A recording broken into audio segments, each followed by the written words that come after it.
다스린다면 그 세상은 어떤 세상이 될 거라고 생각이 되십니까? 오늘 읽었던 이사야 11장 1절에서 10절 말씀이 바로 주님이 다스린 세상을 묘사하고 있는 말씀이죠. 다시 한번 우리 본문의 말씀을 한 절씩 교독하도록 하겠습니다.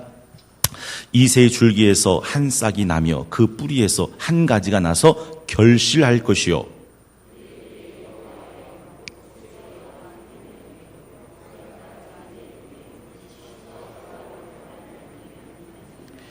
그가 여호와를 경외함으로 즐거움을 삼을 것이며 그의 눈에 보이는 대로 심판하지 아니하며 그의 귀에 들리는 대로 판단하지 아니하며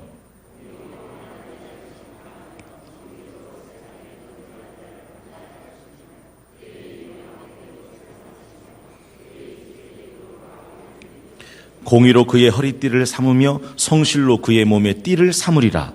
그때에 이리가 어린 양과 함께 살며 표범이 어린 염소와 함께 누우며 송아지와 어린 사자와 살진 짐승이 함께 있어 어린 아이에게 끌리며 암소와 곰이 함께 먹으며 그것들의 새끼가 함께 엎드리며 사자가 소처럼 풀을 먹을 것이며 젖먹는 아기가 독사의 구멍에서 장난하며 젖된 어린 아이가 독사의 굴에 손을 넣을 것이라. 내 거룩한 산 모든 곳에서 해됨도 없고 상함도 없을 것이니 이는 물이 바다를 덮음같이 여호와를 아는 지식이 세상에 충만할 것임이니라. 그날에 이새의 뿌리에서 한 싹이 나서 만민의 기치로 설 것이요 열방이 그에게로 돌아오리니 그가 거한 곳이 영화로우니라. 이게 바로 주님이 다스리는 세상의 모습이죠. 여러분, 지난 한 주간 동안 우리는 하나님의 창조적 축복이라는 제목을 가지고 새벽기도를 했습니다. 하나님이 사람을 흙으로 빚으시고 그 코에 생기를 불어넣으시고 하신 말씀, 생육해라, 번성해라, 충만하라, 정복하라, 다스리라. 여러분, 다스린다는 게 뭘까요? 여러분, 다스린다는 것은 발로 밟으면서 군림하는 그걸 말하는 게 아니라 그 세상을 네가 경영하라는 거예요. 네가 농사지으라는 거예요. 네가 섬기라는 거예요. 네가 통치하라는 거예요. 잘 다스리라는 거죠. 마치 전문 셰프가 맛있는 음식을 만들어서 사랑하는 가족들에게 잘 음식을 차려주는 것처럼 이 세상을 그렇게 아름답고 풍성한 세상으로 만들어가라 하는 말씀이 바로 이 다스리라라는 말씀의 의미더라 하는 것이죠. 여러분, 옛말에 가정맹어호라라는 말이 있지 않습니까? 그 가정맹호가 탄생한 일화가 있죠. 공자 선생님이 제자들과 함께 길을 가는데 산속에서 울음소리가 들리는 겁니다. 가봐라, 무슨 일이냐 했더니 한 여인네가 그 산소의 묘를 하나 만들어 놓고 거기서 우는 거예요. 그래서 이제 제 공자 선생님이 제자들에게 물어요. 가서 무슨 일인지 물어보라고. 내용인즉슨 이런 겁니다. 이 산속에 살다가 시아버지가 그 호랑이에 물려 죽었다는 거예요. 그 산속에 살다가 자기 남편이 물려 죽었다는 거예요. 근데 엊그저께 이 산속에서 자기 아들도 물려 죽었다는 거예요. 그래서 슬퍼서 운다는 거예요. 그러니까 공자 선생님이 하는 말이, 아니 그러면 이 산에 살지 말고 내려가서 살면 되지 않냐고, 마을로 내려가서 살면 되지 않냐고. 그러니까 그 울고 있던 여인네가 한 말이, 그래도 여기는 가혹한 정치꾼은 없습니다. 가혹한 세금과 재산을 몰수하는 가혹한 정치보단 차라리 무서운 호랑이가 낫다라는 말이 가정맹어호입니다. 여러분, 얼마나 악독한 군주길래 호랑이보다 더 잔혹하게 백성을 다스릴까요? 그러니까 차라리 호랑이에 물려 죽더라도 여기서 와서 산다, 그 뜻이죠. 그때 공자 선생님이 하신 말씀이, 제자들아 잘 들어라. 가혹한 정치는 이 무서운 호랑이보다 더 무서운 것이니라. 그것이 가정맹어호입니다. 여러분, 북한 우리나라 땅 아닙니까? 헌법에는 북한 우리나라 땅이거든요. 근데 그 북한의 땅이 얼마나 황폐해졌습니까? 굶어 죽은 사람만 수십만이라는 얘기 들었는데요. 지금도 평양 빼고는 나머지는요, 상상을 초월할 만큼 허근, 기근, 흉년에 먹거리가 없어서 허덕인답니다. 그 땅을 지금 누가 다스리고 있습니까? 김일성 3부자가 다스리고 있는 거예요. 김일성, 김정일, 김정은이가 다스리고 있는 겁니다. 그 땅을 다스리니까 그 땅이 이렇게 황폐해지더라 하는 거죠. 여러분, 뭐 북한까지 할 말 없고, 엊그저께 뉴스 보셨죠? 아동학대. 11살짜리가 2년 동안 부모 밑에서 굶주리고 기근을 하는데 몇 킬로라고요?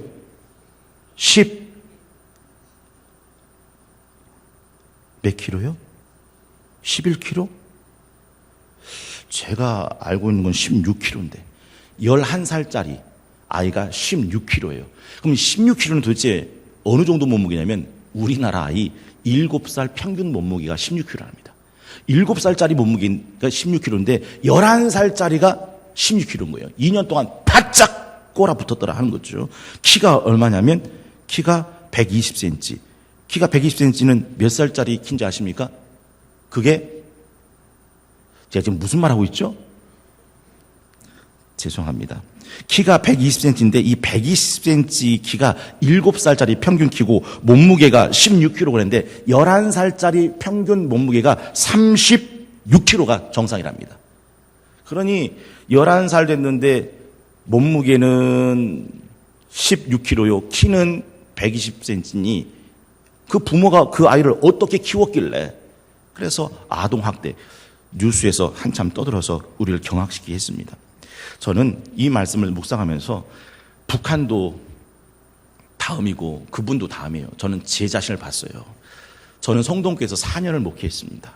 제가 4년 한 목회 동안 우리 성동교회는 어떤 교회가 됐는가를 전 묻지 않을 수가 없었습니다. 전 정말로 목회를 잘 했는가? 우리 성동교회 교인들을 영적으로나 육적으로나 그렇게 아름답고 행복하고 풍성하게 먹이는 목회를 했는가? 아니면 피골이 상접하게 이렇게 학대하고 있는 그런 악한 목회자는 아니었는가를 생각해 보았습니다. 하나님은 우리에게 다스리라고 하셨고 그 다스림은 잘 통치하고 잘 경영하고 잘 농사져서 아름답고 부유하고 풍성하게 만들라는 뜻이거든요. 그런데 과연 나는 얼마만큼 잘 다스리는 삶을 살았는가? 여러분의 가정은 어떻습니까? 여러분 때문에 여러분의 자녀들이 정말 행복해합니까? 오늘 본문을 보십시오. 그때 이리가 어린 양과 함께 산답니다. 표범이 어린 염소와 함께 눕는답니다. 송아지와 어린 사자와 살진 짐승이 함께 있어 어린 아기에게 끌리며 암소와 곰이 함께 먹으며 그것들의 새끼가 함께 엎드리며 사자가 소처럼 풀을 먹는답니다. 젖 먹는 아이가 독사 구멍에서 장난하고 젖된 어린 아이가 독사의 굴에서 손을 넣고 내 거룩한 산 모든 곳에선 해함도 없고 상함도 없을 거랍니다. 왜요? 주님이 다스리시니까. 이 다스림을 우리에게 맡기신 겁니다. 가서 생육하고 번성하고 충만하고 다스리라. 이 다스림이 우리의 삶의 모습이 되어져야 한다 하는 것이죠. 한 가지는 분명합니다. 게으르고 어리석고 악한 자가 다스리면 돌담은 무너져요. 가시덤불은 퍼집니다. 땅에 거치는 풀은 왕성해지죠. 아름답지도 풍성하지도 않게 됩니다. 저는 그래서 두려운 거예요. 그래서 제가 이런 생각을 해봤습니다. 제 4년 목회를 제 스스로 만약에 하나님 앞에서 평가한다면 저는 낙제다. 4년 동안 제가 한 목회는 낙제다. 이건 제가 여러분 앞에서 얼마나 겸손합니까? 라고 그 겸손을 포장하기 위해서 드리는 말씀이 절대로 아닙니다. 제가 한 목회는 낙제입니다. 4년 동안 저는 하나님의 말씀대로 잘 다스리지 못했습니다.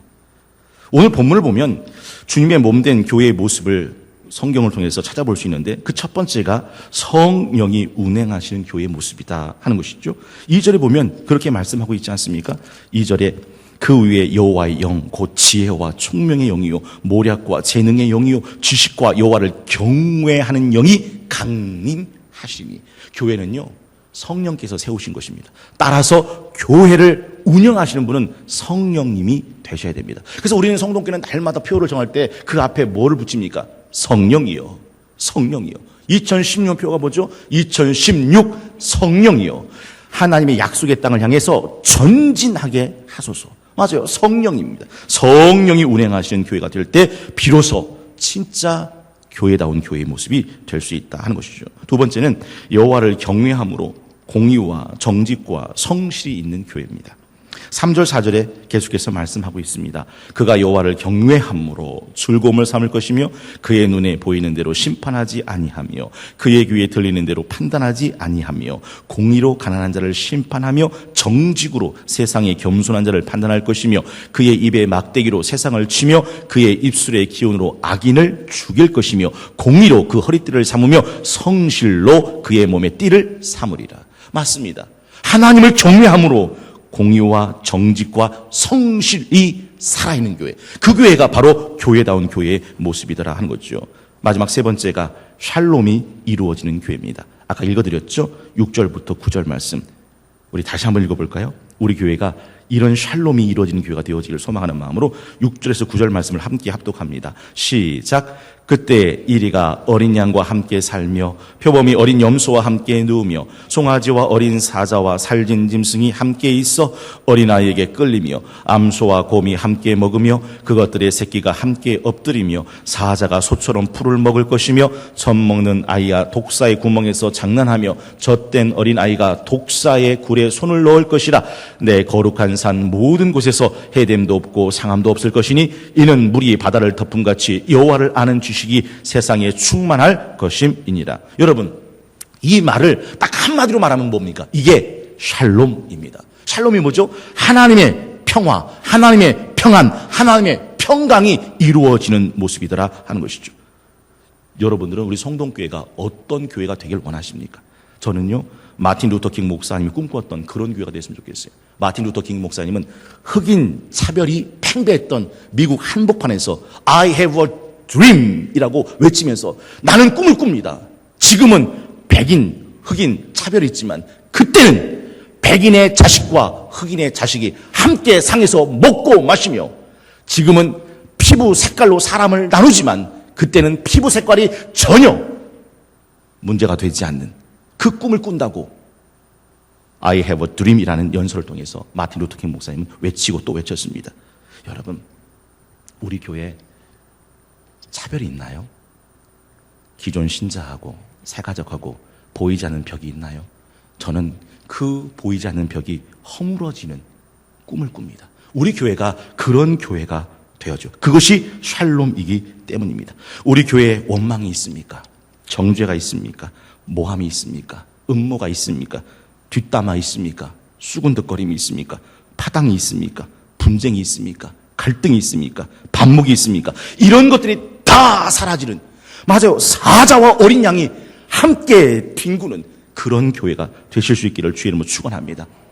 하나님이 우리를 왜 성동교로 묶어주셨습니까? 니들끼리 서로 물고 뜯고 서로 죽이라고? 아니요. 우는 사람들과 함께 울라고, 기뻐하는 사람들, 웃는 사람들과 함께 웃으라고 우리를 성동교회로 묶어주셨더라 하는 것이죠. 그래서 저는 항상 기도할 때 그래요. 하나님, 우리 성동교회 미인대칭이 살아있는 교회가 되길 원합니다. 미인대칭이 뭡니까? 한번 해볼까요? 미인대칭 미, 미인대칭 인, 미인대칭 대, 미인대칭 칭.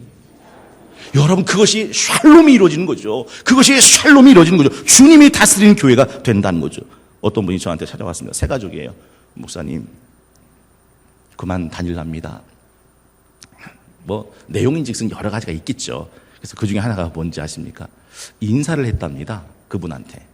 근데 이 인사를 안 받더래요. 처음에는 못 보셨나 보다 했답니다. 그래서 또 인사를 했답니다. 또 인사를 안 받답니다. 그래서 자기는 상처가 된다는 거예요. 그래서 교회를 떠나시겠다고 말씀하시더라고요. 그래서 제가 그런 말씀 드렸습니다. 그것 때문에 떠나신다면 참 안타깝습니다. 그분은 제가 인사해도 인사를 안 받습니다. 실제로 그래요. 우리 교회는 많은 사람들이 오지만 많은 사람들이 상처받을 수도 있습니다. 왠지 아십니까? 인사를 안 한다는 거예요, 인사를. 근데 사실 우리 교회는 오랫동안 인사하는 습관을 잃어버린 교회였습니다. 제가 처음 성동교 왔을 때 시베리아 벌판 같았다니까요. 정말 그래요. 인사를 안 하더라고요. 인사가 없더라고요. 근데 지금은 많은 분들이 인사하신다고 얘기를 하세요. 우리 교회가 좋아지고 있는 겁니다. 그런데 아직도 부족한 부분이 있긴 있는 거예요. 저는 우리 성동교회가 미소는 환하고 인사는 내가 먼저, 대화는 적극적이고 칭찬은 풍성한 우리 성동교회가 되실 수 있기를 주의 이름으로 축원합니다. 그렇게 주님이 다스리시는 샬롬이 이루어지는 교회가 되면 어떻게 되는가? 물이 바다를 덮음같이 여호와라는 지식이 세상에 충만할 것이고 열방이 그에게로 돌아오리니 그가 거한 곳이 영광스러울 것이다 라고 말씀은 맺고 있습니다. 사실 그 성탄절에 되면 성탄 그 성화들이 많이 있잖아요. 저는 기억나는 성탄절 성화가 있어요. 그 성탄절 성화는 뭐냐면 허름한 베들레헴 마국간에 모습을 담고 있는 그림인데 그 말구의 안에 아기 예수님이 누워 계시죠. 그 옆에는 요셉과 마리아가 환한 얼굴로 기뻐하면서 그 말구유 안에 있는 아기 예수님을 쳐다보고 있습니다. 그 옆에는 방금 도착한 것 같은 동방 박사들이 그 옆에 황금과 유향과 모략을 놓고 이렇게 절을 하고 있는 모습이고, 그리고 문간에는 막 저들 밖에서 양틈에서 양을 지키던 목자들이 그 예수님을 보기 위해서 문간에 이렇게 들어오는 장면, 그 장면을 기록한 그림을 기억합니다. 참 그 그림이 많은 것들을 생각하게 만들어 줍니다. 첫 번째는 그 안에 있는 사람들이죠. 거기는 동방 박사가 있습니다. 거기에는 요셉과 마리아가 있습니다. 거기에는 그때 당시 가장 미천했다고 하는 목자들이 있습니다. 그 사람들이 신분과 자신의 고위 지위를 막론하고 함께 어울려져 있는 것을 그 그림은 나타내주고 있습니다. 그리고 거기에는 동방 박사가 타고 옴직한 낙타도 있습니다. 그리고 말구유의 주인인 말들도 이렇게 빼꼼히 쳐다보고 있습니다. 그리고 빈들에서 이 양 지키는 목자가 메고 온 듯한, 그리고 끌고 온 듯한 양 몇 마리가 거기에 둘러앉아 있습니다. 사람과 하나님이 만드신 피조물이 아름답게 화목하는 장면을 나타내고 있습니다. 황금과 유향과 모략이 있죠. 가장 귀한 것으로 하나님을 경배하는 모습입니다. 그리고 그 장면을 하늘에서 빛나는 빛이 그 말구에 놓이신 예수님을 쫙 하고 비추고 있는 그런 성탄절 그림들을 우리는 종종 볼 수 있습니다. 마치 지극히 높으신 곳에서는 하나님께 영광이요, 땅에서는 그 기뻐하심을 입은 사람들 중에 평화로다 하는 그 한 구절의 말씀을 그대로 구현해 놓은 듯한 그런 모습을 그려주고 있습니다. 그 모습이 어떻게 가능할까? 맞습니다. 거기에 누가 계시기 때문입니까? 예수님. 그곳에 예수님이 계시기 때문에 그 예수님 주변으로 요셉과 마리아, 동방박사, 그리고 목자들이 둘러앉을 수 있는 거죠. 그곳에 예수님이 계시기 때문에 낙타와 말들과 양들이 둘러 있을 수 있는 거죠. 그곳에 예수님이 계시기 때문에 황금과 유향과 모략의 경배가 있을 수 있는 거죠. 그곳에 예수님이 계시기 때문에 하늘에서 영광스러운 빛이 그곳을 비추게 되었더라 한 것입니다. 여러분, 정말 주님이 다스리시는 그 나라가 되면, 주님이 다스리시는 그 마음이 되면, 주님이 다스리시는 그 교회가 되면, 맞습니다, 이런 모든 것들이 구현될 수 있습니다. 여러분, 초대교회 보면은 예수 믿는 사람들을, 교회를 핍박하고 박해하고 회방했던 사람이 있죠. 누굽니까? 사울. 사울은 예수 믿는 사람을 잡아 죽이는데 앞장섰던 사람이고, 교회를 박하게 해서 사람들을 뿔뿔이 흩어지게 만들었던 사람입니다. 근데 그 사울이 다메섹에 올라가다가 예수님을 만납니다. 그 예수님을 만나고 변화된 그 사울이 예루살렘 교회로 돌아오지요. 그리고 사도들과 함께 예루살렘 교회 성도들과 함께 지내면서 복음의 박해자요, 핍박자요, 살인자였고 회방되었던 그 사람이 복음의 전도자로 변화받는 사건을 우린 잘 압니다. 복음은 그 사람의 사악한 본성까지도 변화시킬 수 있는 능력이 있기 때문이죠. 우리가 부르는 찬송가 436장에 그런 찬송이 있지 않습니까?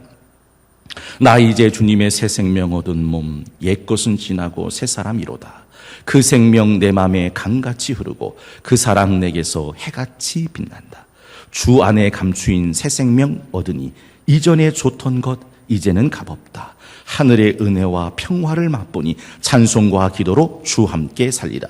산천도 초목도 새 것이 되었고 죄인도 원수도 친구로 변한다. 새 생명 얻은 자 영생을 누리니 주님을 모신 맘 새 하늘 이로다. 후렴은 이렇게 노래하죠. 후렴 함께 불러볼까요? 후렴 함께 불러보겠습니다. 후렴이다. 후렴.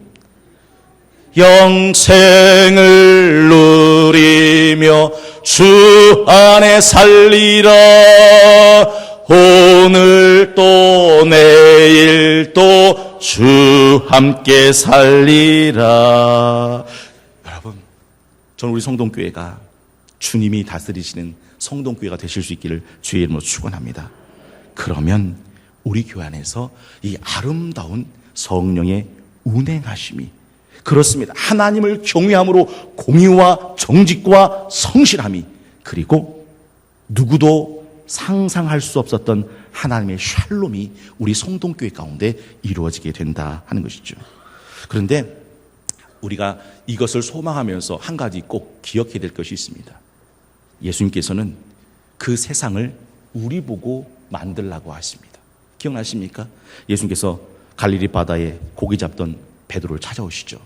요한의 아들 시몬아, 네가 나를 사랑하니? 이 세 가지를 물으시죠. 베드로는 대답합니다. 주님, 그러하옵니다. 내가 주님을 사랑하는 줄 주께서 아십니다. 그때마다 예수님께서 하신 말씀이 있습니다. 그래, 내 양 먹여라. 내 양 네가 쳐라. 내 양 내가 네게 맡긴다. 그리고서 예수님께서는 승천하셨습니다. 여러분, 이런 세상을 누가 만들까요? 주님을 사랑하는 사람들이 만들어가야 될 세상이죠. 그런 교회를 누가 만들까요? 주님을 사랑하는 성도들이 만들어가는 교회죠. 오늘 제가 특별히 120명의 구역 리더들과 함께 이 마지막 유종의 미를 거두기 위해서 부탁을 드렸습니다. 나와주신 모든 120명의 구역 리더들께 진심으로 감사를 드립니다. 저는 우리 구역 리더들에게 이 말씀이 도전이 되셨으면 좋겠어요. 여러분, 여러분이 섬기는 구역이 어떤 구역입니까? 맞아요. 정말로 성령이 운행하시는 구역이십니까? 정말로 하나님을 경외함으로 공의와 정직과 성실한 구역이십니까? 정말로 하나님의 샬롬이 이루어지는 구역이십니까? 그런 구역 만들어가는 저와 여러분들 120명의 모든 구역 리더들이 다 되실 수 있기를 주의 이름으로 축원합니다. 왜요? 사랑하니까. 주님을 사랑하니까. 주님을 사랑하니까. 주님을 사랑하는 그 마음으로 주님께서 내게 맡기신 논과 밭을 다스리는 겁니다. 주님께서 내게 맡기신 부탁하신 그 교회를, 그 구역을, 그 가정을 다스리는 거죠.